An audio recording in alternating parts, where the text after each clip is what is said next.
नमस्कार मित्रों, history research point में आप सभी का स्वागत करता हूं। बिहार टीजीटी पीजीटी हिस्ट्री की सीरीज चल रही है, क्लासें चल रही हैं, लगातार क्लास चल रही है बिहार टीजीटी पीजीटी हिस्ट्री की। ठीक है, तो Bihar PGT history BPSC PGT history का पूरी क्लास चल रही है। क्लास 11-12 आपकी पूरी एनसीईआरटी आपको कंप्लीट करानी है। सिर्फ एनसीईआरटी हिस्ट्री क्लास 11-12 भी नहीं, अगर मैं कक्षा 6 से लेकर 12 तक का प्रयास करूंगा कि पूरी एनसीईआरटी हिस्ट्री आपकी कंप्लीट हो जाए। और 6 से 12 तक नहीं भी होता है तो 9 से लेकर 12 तक पीजीटी और टीजीटी हिस्ट्री के लिए कंपलसरी है 9 to 12 एनसीईआरटी, तो वो मैं कंप्लीट कराऊंगा। और जैसे ही 9 to 12 एनसीईआरटी हिस्ट्री कंप्लीट हो जाएगी, उसके बाद मैं आप लोग को अपना लेक्चर्स दूंगा। अलग अलग सर्वमान्य पुस्तकें मैं पढ़ा हूं उससे जो रिलेटेड जो नोट्स हैं वह आपको दिए जाएंगे और प्लस उसके लेक्चर्स चलेंगे आपके। ठीक है, तो एनसीईआरटी नोट्स क्लास 11 से संबंधित यह आपका 10वां लेक्चर वीडियो है, 10वां वीडियो है।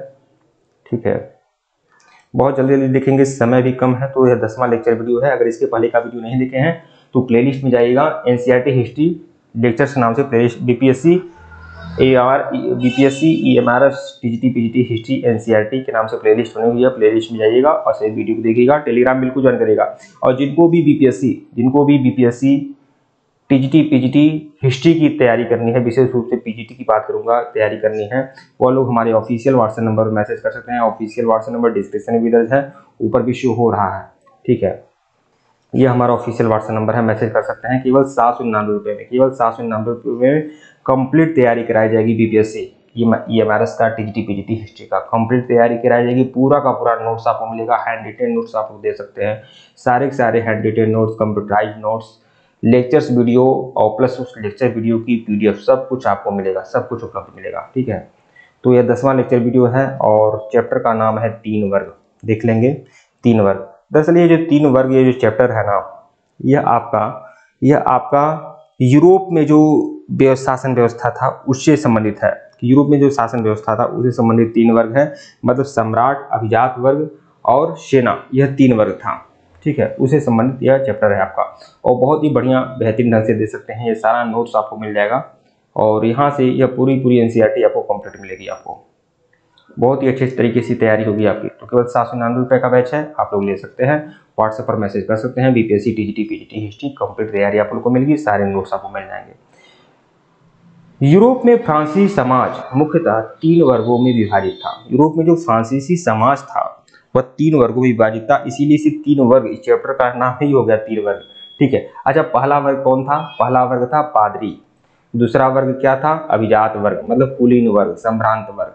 ठीक है, और तीसरा वर्ग क्या था? कृषक वर्ग। ठीक है, ये 3 वर्ग थे, पादरी वर्ग, अभिजात वर्ग और आपका कृषक वर्ग।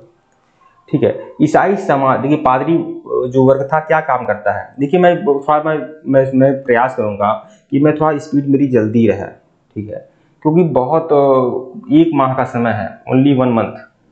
ठीक है, तो क्षमा करिएगा अगर आपको ये लग रहा है कि मैं बहुत जल्दी फास्ट पढ़ा रहा हूँ, तो इसके लिए क्षमा करिएगा। यूट्यूब में इस प्रकार की फैसिलिटी है कि आप हमारी स्पीड को हाई भी कर सकते हैं और स्लो भी कर सकते हैं। हमारी स्पीड आप घटा बढ़ा सकते हैं। ठीक है, सब कुछ आपके हाथ में है, तो मुझे अपनी ही गति से पढ़ाने दीजिए, आप अपने हिसाब से आप सेट कर लीजिएगा। ठीक है, तो पादरी वर्ग क्या करता था? ईसाई समाज का मार्गदर्शन करता था। ईसाई समाज के जो लोग थे उनका मार्गदर्शन पादरी का काम था। चर्च में धर्मोपदेश देता था। चर्च में क्या करता था? धर्मोपदेश देता था। निश्चित नियमों का पालन करता था और करवाता था, पादरियों का यह कार्य था। ठीक है, और आज भी काम है। धार्मिक समुदायों में रहता था। आम आदमी से दूर मठों में भी निवास करता था। तो शुरुआती समय में पादरी जो था आम आदमी से दूर मठों में निवास करता था शुरुआती समय में। बाद में वह लोगों के बीच में आया और बढ़िया जीवन जीने लगा, लेकिन शुरुआती समय में यह आम आदमी से दूर मठों में निवास करता था।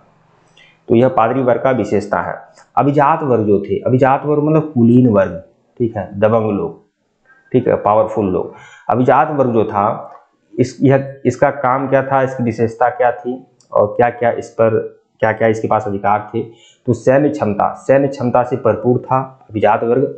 अपनी संपदा पर अस्थायी नियंत्रण रखता था, मतलब यह इसकी जो भी संपत्ति होती थी अभिजातों की, इनको अपनी संपत्ति पर अस्थायी नियंत्रण था।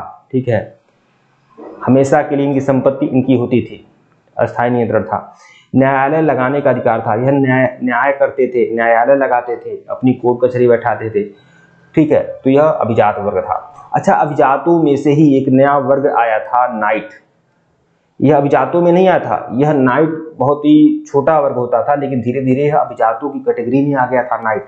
यह जल्द ही उभरा यह वर्ग नाइट, जैसे ठीक है। तो यह नाइट क्या होते थे? अश्व सेना की आवश्यकता। जो देखिए, जो अश्वारोही होते थे, जो घुड़सवारी करते थे, जो घुड़सवारी में पारंगत होते थे, तो वह एक अलग उनका प्रभुत्व हो गया। तो घुड़सवारी करने वाले अश्वारोहियों का एक अलग वर्ग हो गया, जिनका सेना पर, सरकार पर थोड़ा बहुत नियंत्रण होता था।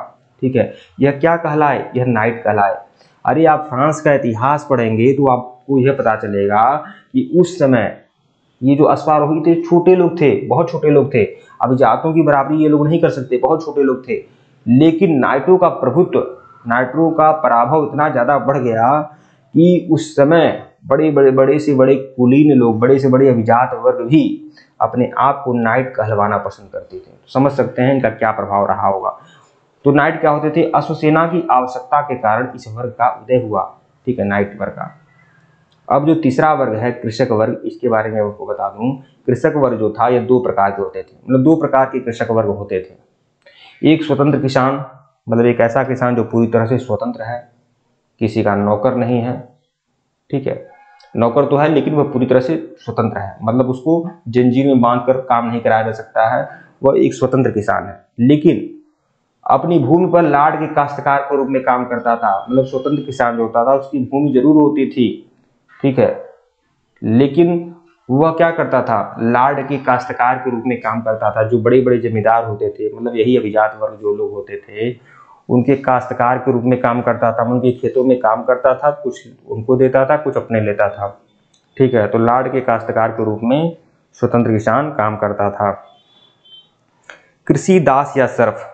अब देखिए दूसरा क्या आएगा, ये तो पहले थे स्वतंत्र किसान, फिर दूसरा क्या था? कृषि दास या सर्फ। लाड़ के भूखंडों पर कार्य करते थे ये कृषि दास। ठीक है, ये पैसे नहीं पाते थे, बस वैसे ही भूखंडों पर काम करते थे, मतलब भूमि पर काम करते थे ये लोग। ठीक है, तो यह कुल 3 वर्ग था जिसके बारे में आप लोगों ने पढ़ा, अच्छे से देखा। अब देखेंगे यूरोपीय इतिहास की जानकारी के स्रोत। यूरोपीय इतिहास जो है उसकी जानकारी के क्या स्रोत हैं, कैसे कैसे हम यूरोपीय इतिहास के बारे में जानकारी प्राप्त कर लेते हैं। तो भूस्वामियों के विवरण, जो भूस्वामी हैं, भूस्वामी वर्ग जो लोग हैं, उनके विवरण, इससे यूरोपीय इतिहास के बारे में जानकारी मिलती है। मूल्यों और विधि के मुकदमों के दस्तावेज, मूल्यों और विधि के मुकदमों के दस्तावेज, जैसे कि चर्च में मिलने वाले जन्म, जैसे जो इनका जन्म चर्च में होता था, वहां पर पंजीकरण होता था, इसलिए यह भी इतिहास की जानकारी के स्रोत है। मृत्यु एवं विवाह की आलेख। ठीक है, चर्च से प्राप्त अभिलेखों ने व्यापारिक संस्थाओं और गीतों और कहानियों द्वारा त्यौहार व सामुदायिक गतिविधियों का बोध कराया। मतलब इन सभी कार्यों से, इन सभी कार्य शैलियों से यूरोपीय इतिहास के बारे में जानकारी मिलती है। ठीक है, सामंतवाद क्या है? सामंतवाद, तो सामंतवाद शब्द जर्मन शब्द फ्यूड से बना है। सामंतवाद का अंत हुआ था ना फ्रांसीसी क्रांति में, तो सामंतवाद एक बड़ा चैप्टर है, इसे अच्छे से देख लेना होगा आप लोगों को। तो सामंतवाद शब्द जो आया था वो जर्मन शब्द फ्यूड से बना है। फ्यूड का अर्थ होता है भूमि का टुकड़ा, तो जर्मन शब्द फ्यूड से सामंतवाद शब्द बना है। मतलब अंग्रेजी भाषा में इसका शब्द क्या होगा? फ्यूड होगा। और ये जो कौन सी भाषा है? जर्मन भाषा है। फ्यूड का अर्थ क्या होता है? भूमि का टुकड़ा। सामंतवाद एक तरह से कृषि उत्पादन को दर्शाता है, जो सामंतों एवं कृषकों के संबंधों पर आधारित है। ठीक है, कृषक लाड़ को श्रम सेवा प्रदान करते थे। जो किसान होते थे, कृषक वर्ग होता था, वह लाड़ को, मतलब जमींदार को, मतलब अभिजात वर्ग को श्रम सेवा प्रदान करता था, मतलब श्रम करता था उनके खेतों में, और बदले में वे सैनिक सुरक्षा देते थे। बदले में क्या देते थे उसको? किसान को सैनिक सुरक्षा देते थे।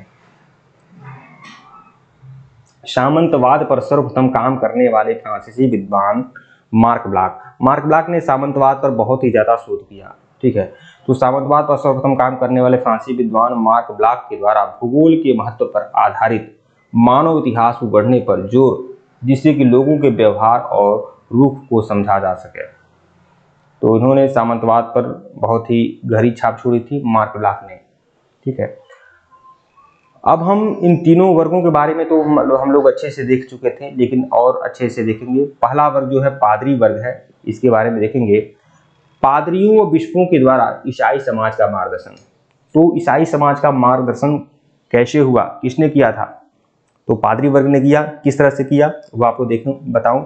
पहला पॉइंट देखिए, ध्यान रखिएगा, ये प्रथम वर्ग के सदस्य थे। क्या? पादरी, जो चर्च में धर्मोपदेश देते थे। चर्च में धर्म का क्या करते थे? उपदेश देते थे।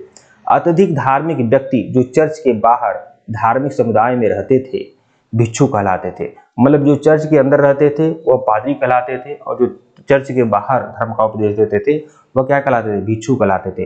ये भिक्षु जो थे मठों में निवास करते थे और निश्चित नियमों का पालन किया करते थे।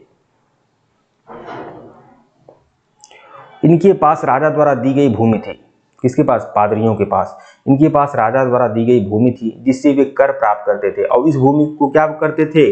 किसानों को दे देते थे और उनसे क्या लेते थे? कर लेते थे, कर प्राप्त करते थे। अधिकतर गांव में उनके चर्च होते थे। अधिकतर गांव में क्या होते थे?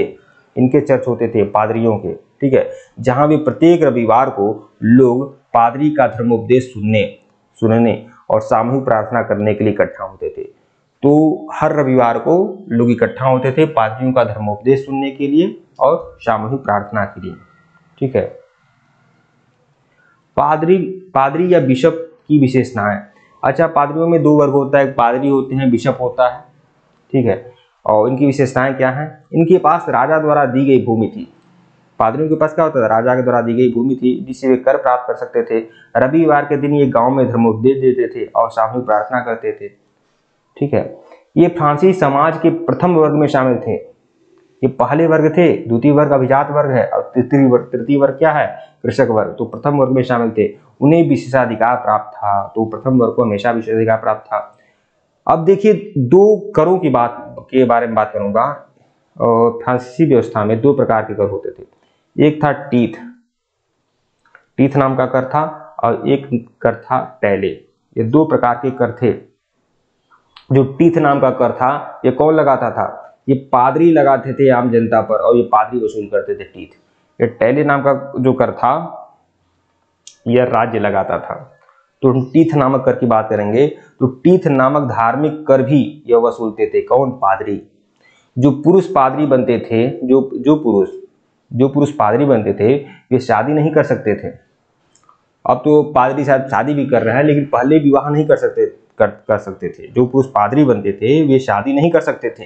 धर्म के क्षेत्र में बिशप अभिजात माने जाते थे। इनके पास भी लार्ड की तरह विस्तृत जागीरें थी।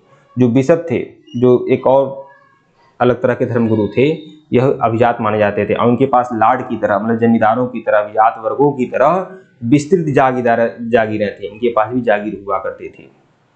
अब भिक्षु और या मठ, हमने आपको बताया कि यह जो भिक्षु हुआ करते थे यह भी धर्मोपदेश देने का काम करते थे, लेकिन ये चर्च में नहीं रहते थे। अगर ये चर्च में रहते तो पादरी कहलाते, तो चर्च में नहीं रहते थे, या बाहर अपना धर्मोपदेश देते थे निस्वार्थ भाव से, ये भिक्षु कहलाते थे। और इनके निवास स्थान क्या थे? ये शहर से दूर, गांव की आबादी से दूर मठ में निवास करते थे। तो चर्च के अलावा कुछ विशेष श्रद्धालु, मान लीजिए भाई हर कोई पादरी तो बन नहीं सकता था ना, उसके लिए भी विशेषताएं थी, उसके लिए भी पहुंच की आवश्यकता थी। ठीक है, लेकिन कुछ ऐसे लोग जो श्रद्धालु प्रवृत्ति के थे, ईसाई धर्म के लिए कुछ करना चाहते थे, लोगों को उपदेश देना चाहते थे, ठीक है, धर्म के प्रति आकृष्ट थे, तो वो क्या बन गए? भिक्षु बन गए। तो चर्च के अलावा कुछ विशेष श्रद्धालु ईसाइयों की एक दूसरी संस्था थी जो मठों में रहते थे। ये विशेष श्रद्धालु लोग जो थे भिक्षु होते थे, कहाँ रहते थे? मठों में रहते थे और एकांत जीवन व्यतीत करते थे। ये मठ मनुष्य की आम आबादी से दूर, बहुत दूर हुआ करते थे ये मठ। ठीक है, तो ये बात आप जान लें, भिक्षु भी हुआ करते थे। प्रसिद्ध मठों के नाम, अब तो भिक्षु है ही नहीं, उसमें महिला भिक्षुओं को आज क्या कहा जाता है? नन कहा जाता है, नन। प्रसिद्ध मठों के नाम बताएं तो 529 में, देखिए यह दो प्रसिद्ध मठ है। 529 में ईस्वी में इटली में स्थापित सेंट बेनेडिक्ट, यह बहुत विश्व प्रसिद्ध मठ था भिक्षुओं का, सेंट बेनेडिक्ट। जब इसकी स्थापना कब हुई थी? 529 में। कहाँ? इटली में। तो 529 में इटली में सेंट बेनेडिक्ट यह आपका मठ था। दूसरा जो है 910 ईस्वी में बरगंडी में स्थापित था, क्लूनी मठ। क्लूनी मठ, इस मठ का नाम क्या था? क्लूनी मठ, बरगंडी में स्थापित था 910 में। भिक्षुओं की विशेषताएं। अच्छा, ये भिक्षु लोग थे, मैं पादरी की बात नहीं कर रहा हूं, मैं भिक्षुओं की बात कर रहा हूं जो एक जगह से दूसरी जगह जाकर यात्रा किया करते थे, मठों में रहते थे। ठीक है, ये मठों में रहते थे भिक्षु। इन्हें निश्चित और विशेष नियम का पालन करना होता था। किसको? भिक्षुओं को। ये आम आबादी से दूर, बहुत दूर होते थे। भिक्षु अपना सारा जीवन आबे में रहने, मतलब मठों में रहने, मठों को ही आबे कहा गया है, आबे में रहने और समय प्रार्थना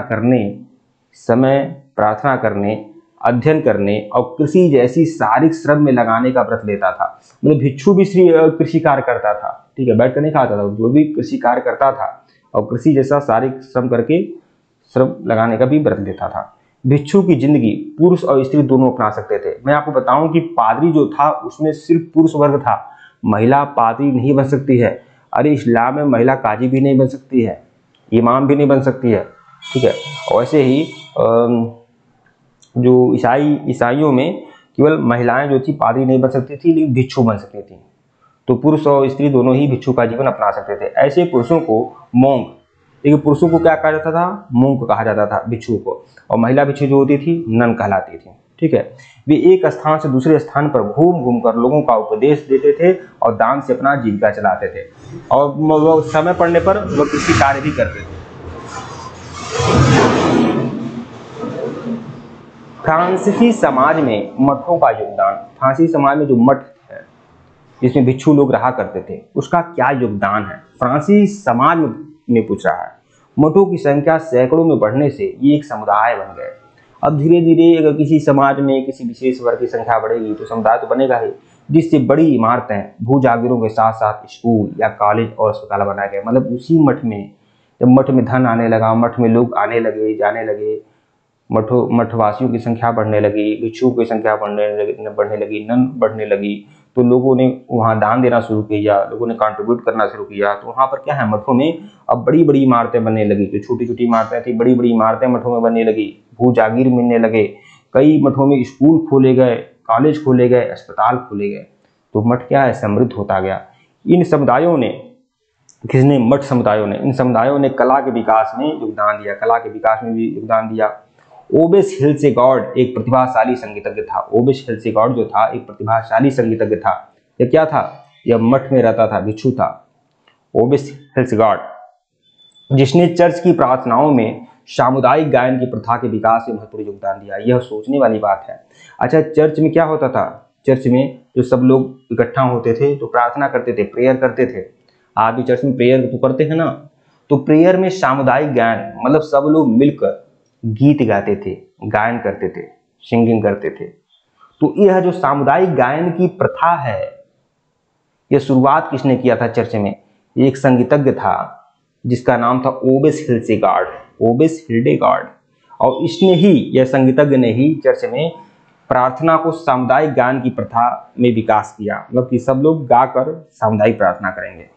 ठीक है, 13वीं सदी में भिक्षुओं के कुछ समूह, जिन्हें फ्रायर कहते थे। अब देखिए, भिक्षुओं का एक अलग समूह 13वीं सदी में विकसित हुआ, फ्रायर कहा गया।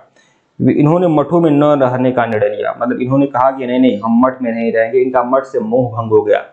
ठीक है, यह समझ गए कि मठ में क्या है, मठ में कुछ दिक्कतें आ गई। जब जानते हैं, जब किसी भी समाज में जब विशेष रूप से लोग समृद्ध हो जाएंगे, मठों में काफी धन आने लगा, मठ में महिला स्त्री दोनों रहने लगी, तो कई सारी दिक्कतें आ गई, कई सारी अनैतिकता भी देखने को मिली। तो उसमें कुछ लोग जो थे, जिन्होंने सोचा कि नहीं, मठों में हम नहीं रहेंगे, उन्होंने मठों में न रहने का निर्णय लिया था। वह कौन से भिक्षु होते थे? फ्रायर कहलाते थे। ठीक है, अब हम दूसरा वर्ग जो अभिजात वर्ग है, इसके बारे में देख लेते हैं। यूरोप के सामाजिक प्रक्रिया में अभिजात वर्ग की महत्वपूर्ण भूमिका थी। अभिजातों की भूमिका तो बहुत ज्यादा थी। अभिजात वर्ग मतलब कुलीन वर्ग, ठीक है, दबंग लोग, बड़े लोग, ठीक है, ऐसे बड़े लोग जो राजा नहीं हैं और पादरी भी नहीं है। ठीक है, यूरोप में सामाजिक प्रक्रिया में अभिजात वर्ग की महत्वपूर्ण भूमिका थी। ऐसे महत्वपूर्ण संसाधन भूमि पर उनके नियंत्रण के कारण था। मतलब भूमि पर उनका कड़ा नियंत्रण था, कठोर नियंत्रण था। ठीक है, यह बैचलेस नामक प्रथा के विकास के कारण हुआ। मतलब बैचलेस नाम की एक प्रथा लागू इन्होंने किया था अभिजातों ने, जिस पर क्या हुआ, इन भूमि पर इनका अधिकार बन गया। बड़े भूस्वामी और अभिजात वर्ग राजा के अधीन होते थे। यह राजा के अधीन जरूर थे लेकिन ये प्रभावशाली थे, ठीक है, जबकि भूस्वामियों के अधीन होते थे। बड़े भूस्वामी और अभिजात वर्ग राजा के अधीन होते थे जबकि भूस्वामियों के अधीन होते थे। ये क्या लिखा है, चलिए इसको छोड़िए, ठीक है। अभिजात वर्ग राजा को अपना अस्थायी स्वामी मान लेता था और वे आपस में वचनबद्ध होते थे। अभिजात वर्ग किसको स्वामी मानता था, राजा को स्वामी मान लेता था और बहुत सारी जागीरें उनको मिल जाती थी और वह वचनबद्ध होते थे। अगर राज्य पर कोई अटैक होता था, राजा पर कोई आक्रमण होता था, राजा को सैन्य आवश्यकता होती थी, राजा को धन की जरूरत होती थी, तो उसे पूरा कौन करता था, अभिजात वर्ग ही पूरा करते थे। अभिजात वर्ग कैसे पूरा करते थे, किसानों का जो धन है, पसीना है, उनसे उनको मिलता था, ठीक है, किसानों पर यही नियंत्रण लागू करते थे। अब देखिए एक शब्द है सेन्योर या लार्ड। ये लार्ड का मतलब वही अभिजात वर्ग से ही मतलब है, मतलब जो जिसका भूमि पर प्रभुत्व था उसे कहा गया लार्ड, मतलब सेन्योर। लार्ड एक ऐसे शब्द से निकला है जिसका अर्थ था रोटी देने वाला। अब देखिए लार्ड जो शब्द है इसका शाब्दिक अर्थ क्या है, वैसे तो अंग्रेजी भाषा का शब्द है, लैटिन भाषा का शब्द है। इसका शाब्दिक अर्थ है रोटी देने वाला, जो दास की रक्षा करता है, ठीक है। और यह लार्ड किसका लार्ड है, दासों का, ठीक है। तो जो दास की रक्षा करता था और बदले में वह उसके प्रति निष्ठावान रहता था। मतलब क्या है, लार्ड जो है वह दास की रक्षा करता है और दास उसके प्रति निष्ठावान रहता है। मतलब ये जबरदस्ती कि मैं तुम्हारी रक्षा कर रहा हूँ और तुम मेरे प्रति निष्ठावान रहो। मतलब दास का काम क्या है, सेवा करना, लार्ड का उसके भूमि पर खेती करना, ठीक है। इन्हीं लार्ड को सेन्योर भी कहा गया है। अभिजात वर्ग की विशेषताएं क्या है, मुख्य विशेषताएं क्या है। अभिजात वर्ग की एक विशेषता, अभिजात वर्ग की एक विशेष हैसियत थी, उनकी संपदा पर अस्थायी रूप से पूर्ण नियंत्रण था। तो इनको अपनी संपदा पर अस्थायी रूप से पूर्ण नियंत्रण था, मतलब यह टैक्स भी नहीं देते थे। एक बात और मैं स्पष्ट कर देना चाहूंगा, ये टैले और टीथ नाम का जो कर होता था ना, यह अभिजात वर्ग नहीं देता था। सारा टैक्स किसानों से ही वसूला जाता था, व्यापारियों से ही वसूला जाता था, मजदूरों से ही वसूला जाता था, ठीक है। और इनकी अपनी संपदा पर अस्थायी रूप से पूर्ण नियंत्रण था। वह अपनी सैन्य क्षमता बढ़ा सकते थे और उनके पास अपनी सामंती सेना भी थी। मतलब इनकी सैन्य क्षमता भी बढ़ा सकते थे और उनके पास अपनी सामंती सेना थी, हर जागीरदार के पास, हर अभिजात वर्ग के पास। और इसी सामंती सेना का सहायता वह राजा को करता था। मतलब राजा को कभी धन की आवश्यकता होती थी, सेना की आवश्यकता होती थी, अभिजात वर्ग करते थे और राजा भी इसीलिए झुके रहते थे क्योंकि यह धन और सेना इसके पास है, यह सहायता कर रहा है। वे अपना स्वयं का न्यायालय लगा सकते थे, कभी कभी वह राजा का निर्णय का कोई मतलब था नहीं विशेष रूप से। यहाँ तक कि अपनी मुद्रा भी प्रचलित कर सकते थे। बताइए, सब तो कर ले रहे हैं, राजा किस काम का है, कोई मतलब नहीं है। वे अपनी भूमि पर बसे सभी व्यक्तियों के मालिक थे। मतलब अपनी भूमि पर, अपनी जागीर में बसे हुए जितने भी लोग थे सभी व्यक्तियों के मालिक थे। सभी लोग, या तो अगर कोई स्वतंत्र किसान होता था तो तब भी उसकी भूमि जो होती थी लैंडलॉर्ड की ही होती थी, तब भी उसकी जो भूमि होती थी वह जागीरदारों की, अभिजात वर्ग की ही होती थी। और अगर वह दास होता था तो वह जीवन भर इनकी भूमि पर खेती काम करता था। वे अपनी भूमि पर बसे सभी व्यक्तियों के मालिक होते थे। तो यह सब था, ठीक है मित्रों। अगले वीडियो में, वीडियो बहुत लंबा हो जा रहा है, अगले वीडियो में मैं इस पूरी चैप्टर को कंप्लीट करा दूंगा। इस तरह से जल्दी से यह चैप्टर कंप्लीट हो जाएगा, ठीक है मित्रों। वीडियो को लाइक और चैनल को सब्सक्राइब करेगा। धन्यवाद आप लोग को। इसके पहले का वीडियो नहीं देखे हैं, प्लेलिस्ट में जाइएगा, BPSC, EMRS, TGT, PGT, history, NCERT base के नाम से प्लेलिस्ट बनी हुई है, जाइएगा देखिएगा। धन्यवाद आप लोग को।